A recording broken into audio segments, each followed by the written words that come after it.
131% increase in net profit in just 6 months. Yes, folks, you heard me right.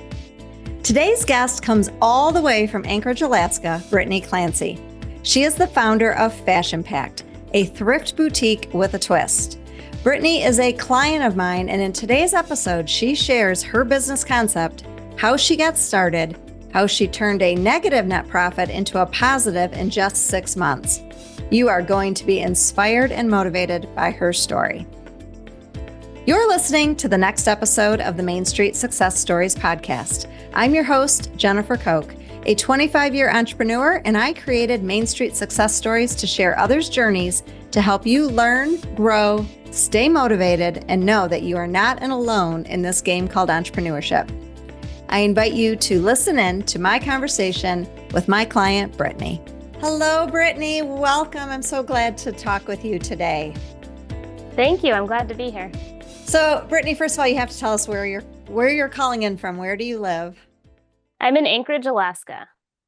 Anchorage, Alaska. I love it. So what's going on in Anchorage this time of year? Well, we just got our termination dust, which is when you see the first dust on the mountains. Anchorage is in the valley, and then the mountains surround it. So when we see the termination dust or the snow on the tops of the mountains, it means we have about 2 or 3 weeks till it snows for the winter. Wow. So it's coming quick. And then you start to transition into night pretty much 24 hours, correct? Yeah. I mean, honestly, we're already getting there. It was dark when I walked my kids to the school bus this morning. Oh, it doesn't take long, does it? No. So I'm really excited to talk. You and I have known each other about 9 months now, and we've been working together that whole entire time. And you own a business called Fashion Pact in Anchorage, Alaska. And tell us a little bit about where you came up with the idea for Fashion Pact. So Fashion Pact is a thrift shop that raises money for local charities. I came up with the idea, like most small businesses. I'm a huge thrifter, and so I wanted a different kind of thrift store that didn't exist yet. So the big thing with Fashion Pact is that everybody who comes in gets to choose a charity that they want their purchase or their donation to support. We always automatically give back 30% of the sale price of every item that we sell. And I mean, that's pretty generous and pretty forward thinking. And also, like, when you're thinking about opening a business and you're all the layers of it, probably one of the first questions that pops up is, how do you keep that all straight? Is it any charity or just certain charities? And how do you tag items to keep that all straight? Yeah, so it is definitely complicated. We have custom software that my husband, who is a programmer, was able to build. So that does all of the accounting and the keeping track of that, because it is complicated. We give 30% away, 15% goes to the charity that the person chose when they donated an item, and then the other 15% goes to the charity that the person chooses when they purchase the item. So we use QR codes. We are just very, we have a custom software that allows us to track all of that, because let me tell you, it would be impossible to do by hand. So that is how that works. Now you asked me another question in there, and I feel like I only answered half of it. What was the other part? I just think that's really cool, and how helpful that your husband's a software developer to help you with this concept. So what a unique concept. You are very community oriented, obviously. And the idea that I can bring my items to you and choose a charity that's going to benefit, and then I can come shop and choose a charity that can benefit. Where did this come from? Like, what was the purpose behind it for you when you decided to start Fashion Pact? Obviously, you're a thrifter, so we knew that was your passion, but what drove you to want to support your local charities? Because local charities all around me have had an impact on me forever. I'm a theater kid, so there's been local, theater companies that I've worked with for years. They always struggle with funding. I, get my animals from animal rescues. My kids, they go to local schools that, again, always need funding.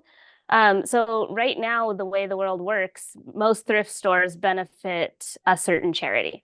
And so, for example, one of our local animal shelters for years, like growing up, I went to it, but they had their own thrift store. And so that's, another way that they tried to raise money. They're an animal shelter slash veterinary clinic slash thrift store.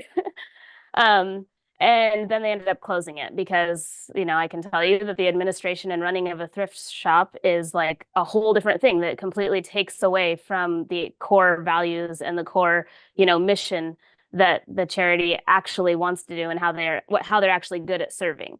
And so honestly, I think that might have been my first inspiration, is I was like, oh, darn, they closed. I love that store. I wonder why they closed. Well, they closed because it took them away from, spaying and neutering animals and adopting them. And so I thought, I've seen several charities that do this. They start thrift stores and most of them end up at closing them because of those reasons. And so I thought, well, it would be really cool if they could still receive the benefits, but not have to do the work. And so that's kind of, so many things. But that's kind of the way that I thought this would be, there's a need. Obviously, they're trying to do this, there's a need for it. So this is a way that it could work by having an independent thrift store that isn't ran by a single charity, but that gives back to all of them. Wow. So you really saw a crack in kind of the business model of the nonprofits. Like you said, they just didn't have the resources or the people to support a store on top of their mission. And you solved a problem for them. So take us back. How long have you been open, and tell us about your first location and how you chose that location and where you located and all the good things that go into building out a brick and mortar, basically. Okay, that's so much. So I opened 3 years ago. It was 2021. I was a stay-at-home mom for 10 years, and I knew that I wanted to get back doing something because I'm a busybody by nature. So I kind of actually envisioned this, I would say maybe 6 or 7 years ago is when I started kind of putting the pieces together, thinking it out. First thing I did was like bought the domain, came up with a name. So I did all of that work. And then it was really, really important to me to do this while my kids are in school. So then I sat and waited for my youngest child to enter kindergarten. So what ended up happening was the pandemic, and then I had no kids in school at all. And so I was like, all right, kids, we're sitting here doing nothing, which we weren't. I was homeschooling, and that was hard. But I thought, let's go ahead and just launch this business a little bit sooner. So I ended up starting to shop for a space in 2020. And I wasn't able to find a space. It turns out a lot of landlords were pretty against renting to a secondhand shop just because of the stigma that goes with that. I made pretty flyers and I, tried to convince them. It was also the pandemic, so we got many times where people were, I guess, collecting government aid and didn't feel a need to lease the space. I don't know. So we got also just a lot of people who just didn't respond or said no. So we searched and searched for a space and didn't find one until 7 months later. We found a small shop in a very visible location that had really good traffic.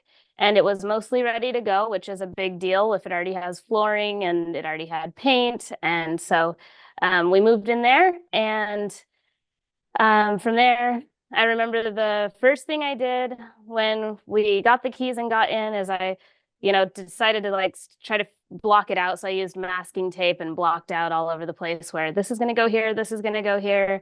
And yeah, kind of started from there. I don't know. Is that any It's no, that's awesome. And that just shows your grit and perseverance that you were coming up with these roadblocks of either landlords or, just taking time to find the right space. And you just kept persevering until you found the space that you thought was going to be great for you.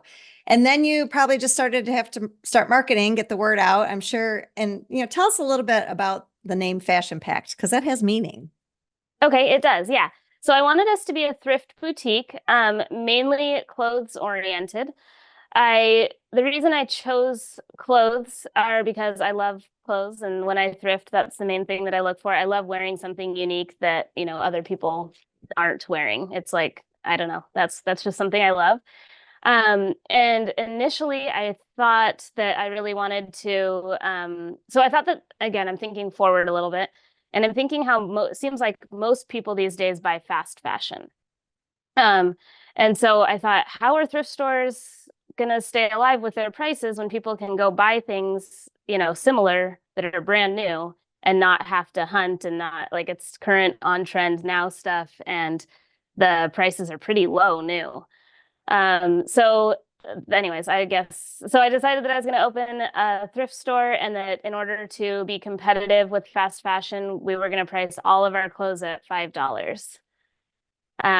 So yes, help me. What's the Well, question again? and your name, Fashion Pact. Oh, Pact, thank you. yes, that there's Yes. meaning in that piece of the pact, right? Yes, yes. Thank you. So that's the fashion part. The pact part is our agreement with the community, our promise that we have that we always give back 30% of each purchase to charity. And the word pact meant a lot to me because it's my promise, and it's also just a very clear thing.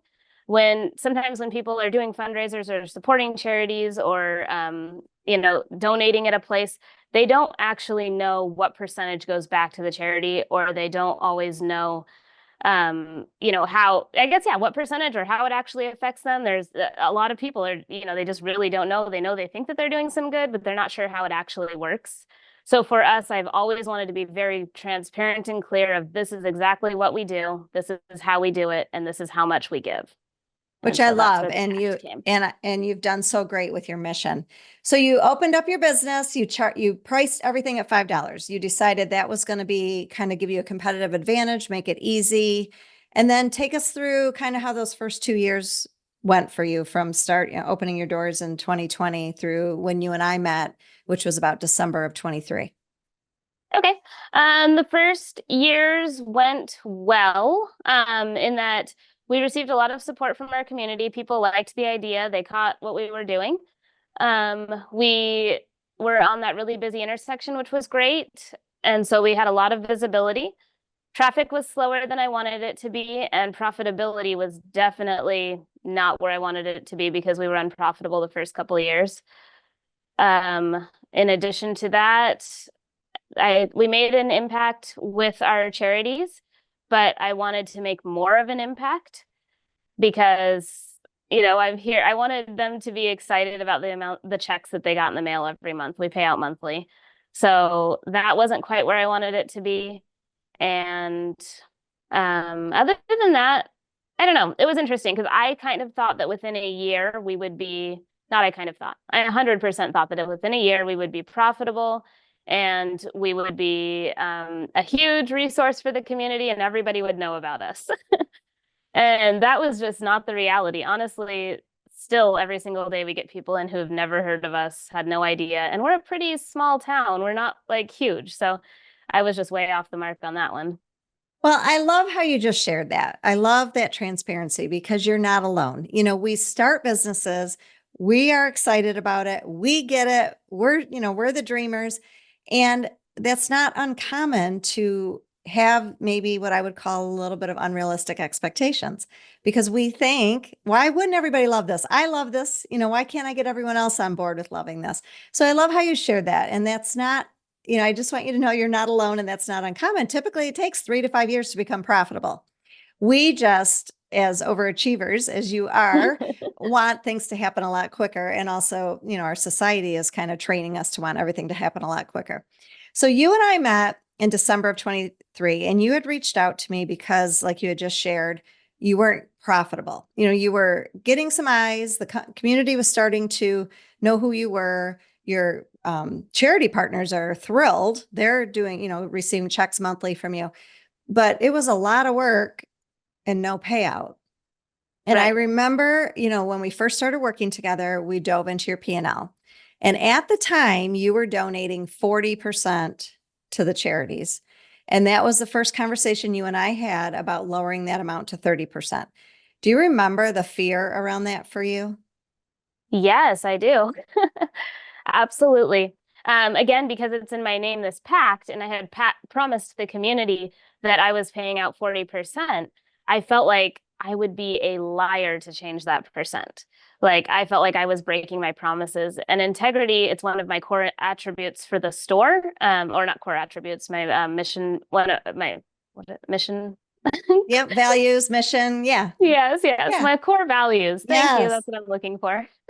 Yeah, it's one of my core values. And so I just felt that it would be, something that it would be lying. I don't know. I felt like it was a very ethical dilemma for me.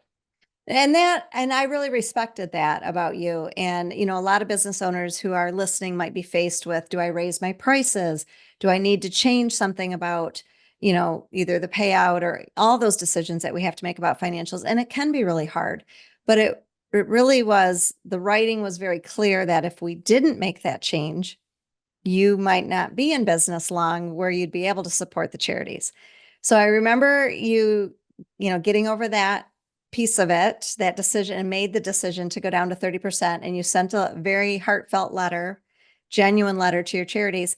And did you even get any responses? Did anybody even say anything? Yeah, only positive responses to encourage me on that. I Yes. got zero negative responses whatsoever, just saying that they respected me, they were grateful for me, that they wanted to see Fashion Pact stay. All positive. And I love that. And I hope that anybody listening who's facing one of those type of dilemmas right now can take some of your inspiration, that it's okay to make those changes for the right reason. You weren't doing it to be greedy. You were doing it to benefit others, including yourself. And that's okay, because obviously we want to build profitable businesses. So then the other piece that we tackled is, you had already mentioned that you wanted this pricing model for simplicity, that everything was $5.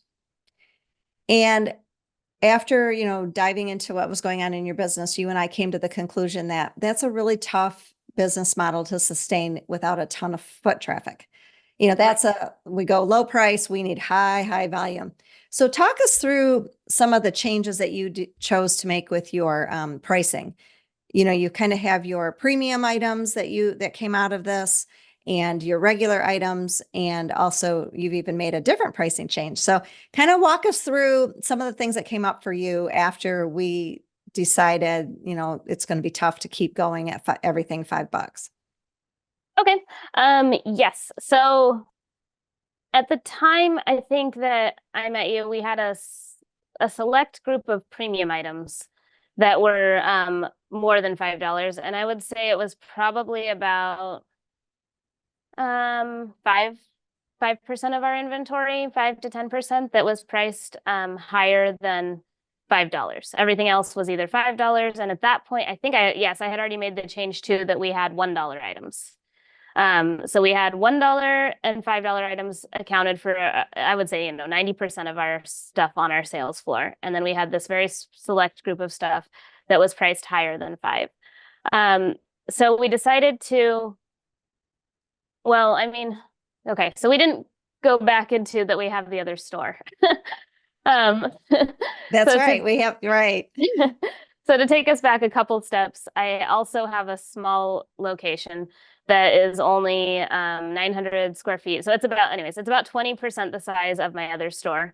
And so what we decided to do was make this store the premium store, this small store, the premium store, and then the other store more of our general thrift store.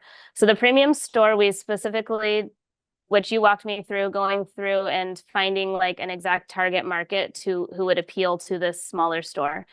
So we set that target market, and then we decided to bring items in and create a whole different experience, honestly, at this other store. It's a high-end experience compared to our regular thrift shop experience. So we did that, and then the items at that store, we ended up choosing specifically for that store and pricing a lot higher. Now, at the time before, I had only had our high-end items in increments of 5. And then you talked me into doing some varied prices where we now have prices anywhere from 1 to 100 at $1 increments. So that was our big price focus change. And at this other store, everything is this higher price range, these higher quality items, these name brands geared toward this specific woman that we think would enjoy this shopping experience.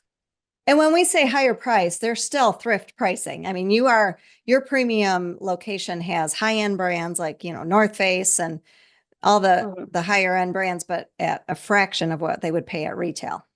That's a good point. Yes. Just not $5. Right. Right. We're looking more, we could just easily say somewhere between $15 and $25. And like you said, high-end items, they're worth it. They're still, yes. Right. fraction of And then retail. what changes did you make to your other location that is what you call the more thrift location that everything was $5? Did you make some pricing changes there too? Um, well, the main thing that not so much. Everything is still mostly $5. Like when I look at our reports, $5 items account for about 85% of our sales here. That's the store I'm at right now, is the thriftier store. But I do, um, yeah, yeah. So not yet. We may in the future, but we still have our $1 stuff. We still have our $5 stuff.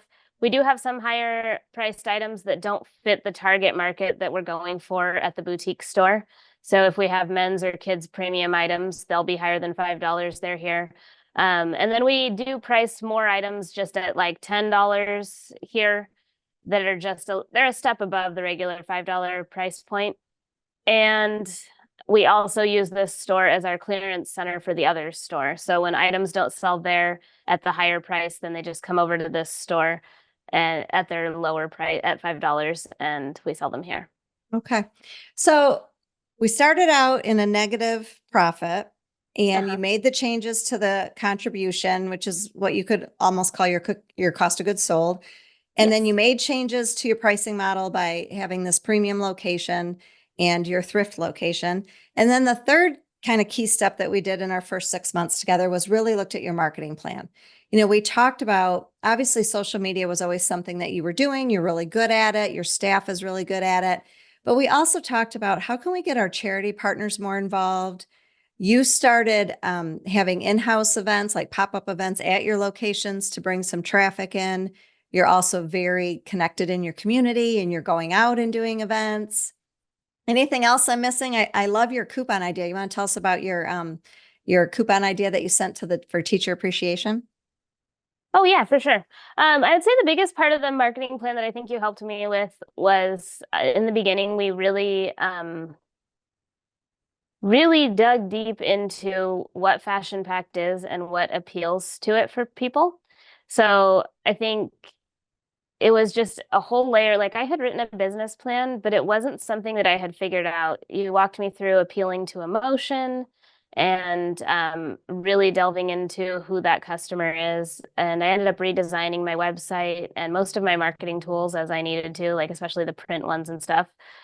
And so I really feel like having that core base change was very helpful when I went to do all these other marketing things that you're talking about, because then I knew what message to put when I'm designing a flyer or a sign or, parts of my website. I knew what language to use and I had keywords. I just had this whole like toolbox of, okay, this is what Fashion Pact means. And it was really helpful for everything else. So And yeah, I go love ahead. that because you're right. We kind of got back down to the foundation. Like we went back to brick one of building your business and really focused on, what do you want to be known for? Who is benefiting from this? It's more than just the charity. It is the shopper and the person donating. And I just love how throughout the whole process, you just really embraced any suggestions I had. You run with it, you try it, you're not afraid to try it, and it's working. Yeah, I mean, that's definitely advice that I would give to anyone who's considering hiring a coach is I went back and forth for a long time of if I should do that or not, but I decided if I did it, I was all in.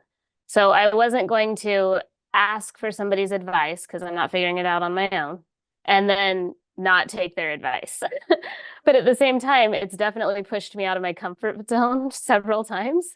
But I feel like because I made that commitment before I jumped into the process that I was like, well, you already decided. And that's not to say that I'm just blindly doing every single thing, but if there was something I truly feel like I shouldn't, then I'd have to figure that out. But in general, I had made that commitment to myself in the beginning is if you want a return on your investment, you're going to listen to what she says and you're going to make those changes and you're going to actually do stuff too. Because, when you're running a business, it's so busy to just do everything and not do all the things. So I have tried my hardest, and I certainly haven't been able to implement every single thing, but definitely trying my hardest to really internalize and do the feedback that you give.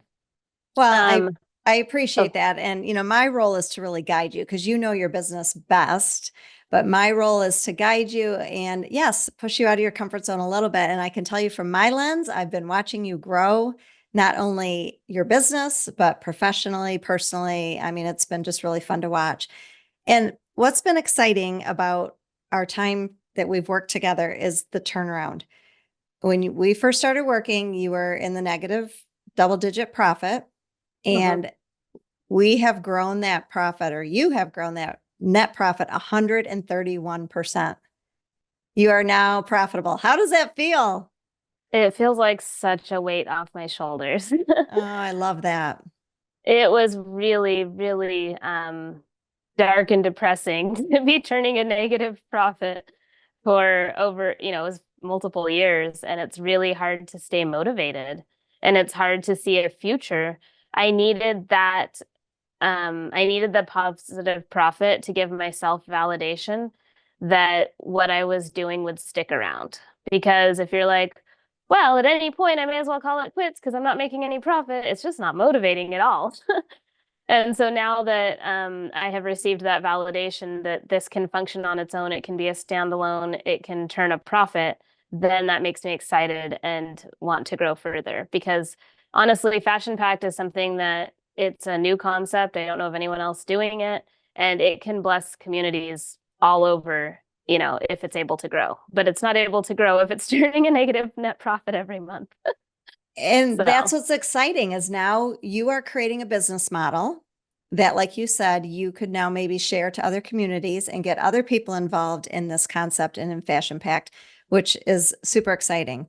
So let's talk about kind of what's next for you. Now that you're figured out kind of the financial aspect and the pricing and the marketing, you're next kind of working into leadership. Now you've hired a manager, and what's next for you in the next few months that you want to focus on with Fashion Pact?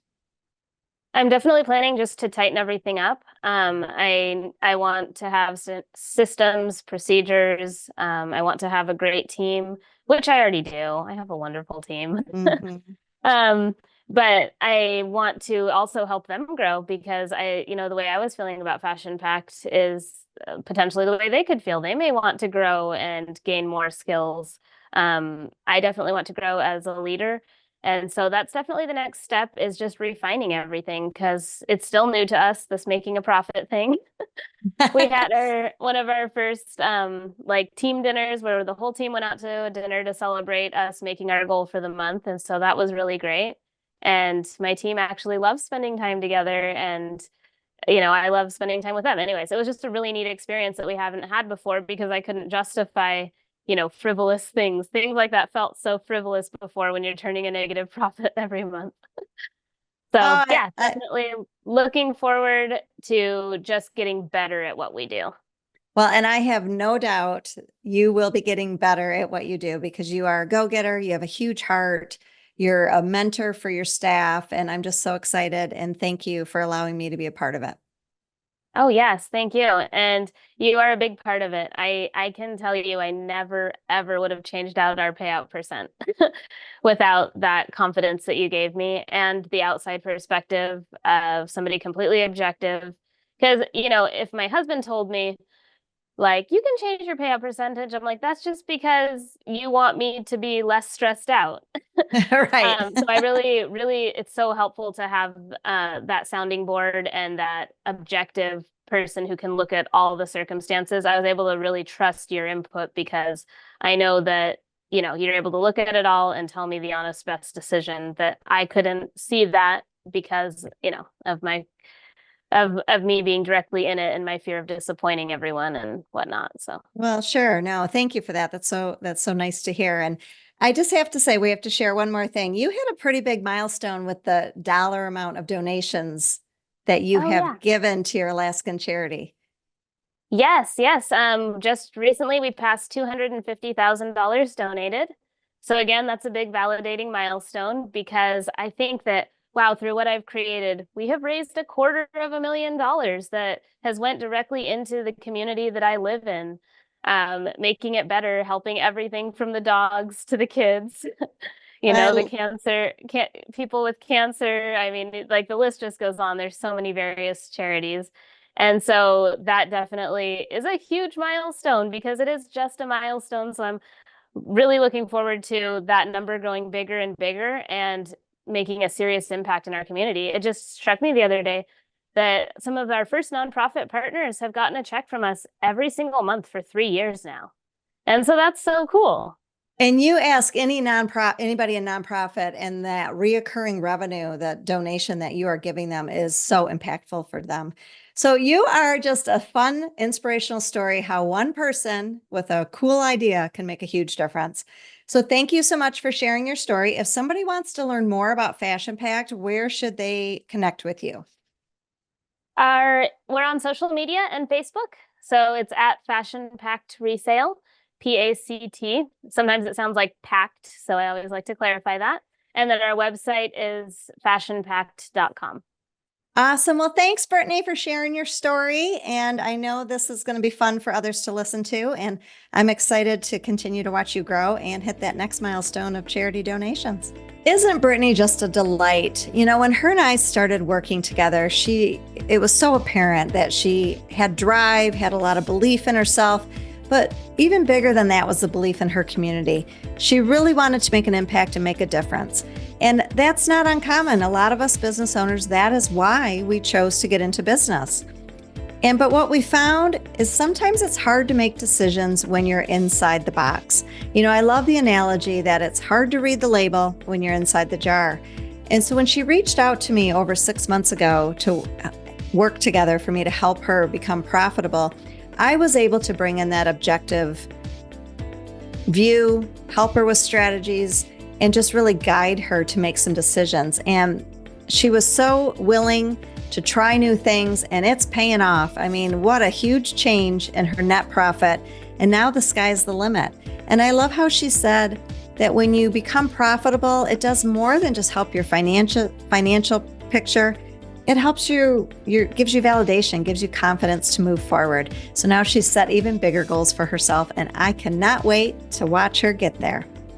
So thank you so much for listening. You know, I've been a business owner for about 25 years, and now I'm a business coach. I actually turned my first business into a franchise and successfully sold it a few years later, which was great, not only for the profit, but also gave me the flexibility to raise my family too. So that's what's really inspired me to help other creative women like Brittani. I mostly work with six-figure business owners who are tired of not getting paid enough for their hard work. I walk them through a 3-step process that I've developed that helps them be able to create more, but earn more and stress less. If this is you or someone you know and you would like to talk about your business, reach out. I schedule a complimentary discovery call where we just get to know each other, and I can share with you if I would be the right fit to help you take your business to the next level. In the meantime, thanks for listening. Please share this episode with a business owner you know who could be inspired, and have a great day.